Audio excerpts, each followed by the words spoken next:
pourquoi les jeunes sont pas intéressés par la politique? En voilà une bonne question, putain. Ouais, faut dire que la plupart du temps, ils sont plus branchés jeux vidéo, télé-réalité, UGs, YouPorn. En vrai, je vais pas vous faire toute la liste, quoi. Non, c'est pas vrai. J'adore Madame Nadine Morano. Faut légaliser l'ecstasy. Moi, je suis pour le retour d'une monarchie absolue. Brûlons les infidèles. Eh oh, calmez-vous, les gars. Évidemment qu'il y a des exceptions, et heureusement encore. Mais une majorité s'en tamponne les testicules. Et l'exemple le plus parlant est sous vos yeux. On prend YouTube, plateforme principalement fréquentée par les jeunes. Qu'est-ce qui a le plus de succès? Jeux vidéo et humour. Si un mec avait l'idée d'ouvrir une chaîne politique...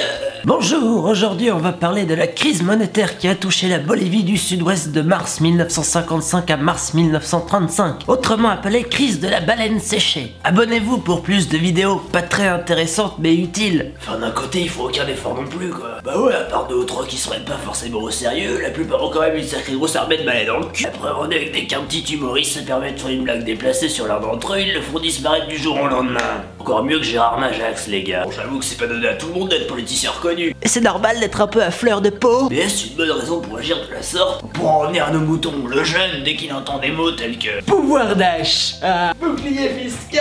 c'est normal qu'il soit pas en train de kiffer, putain. Non, faut vulgariser la chose, se mettre à la portée de tout le monde. Au lieu de passer des dessins animés complètement dénués de sens à la télé, Les Razmoquettes, c'est trop bien. faudrait faire des cartoons qui vulgarisent la politique. Et à la place de ces cours de technologie complètement bidons au collège, on devrait faire des cours d'initiation à la politique. Et ferme ta gueule, c'est trop bien la techno. Grâce à ça, j'ai pu serrer Jacqueline, Bernadette, en leur montrant mon putain de porte-clés lumineux. Et ça pèse. Ouais, bah t'inquiète pas que tu vas les garder tes cours de techno. Bah ouais, c'est bien ça tout le problème de la politique, c'est que ça touche à tellement de secteurs. L'économie, la sociologie, l'histoire, l'alcool, le sexe, la drogue. En plus, c'est tellement difficile d'en faire un cours tout en restant impartial. Donc vulgarisation quasi impossible, donc les jeunes restent dans l'ignorance, voilà, c'est tout. Ah oui, autre chose, on interdit aux jeunes de voter avant 18 ans. Par contre, on laisse les vieux voter jusqu'à 130, 140, 150 ans. J'ai rien contre mes grands-parents, hein. Je les appelais une fois par an, y a pas de problème. Mais non les gars, non. Les vieux sont encore pires que les jeunes. T'as pas le dernier dentier à la mode, je te supprime direct de mon cellulaire. Pour ce qui est de la politique, excusez-moi, monsieur. Monsieur.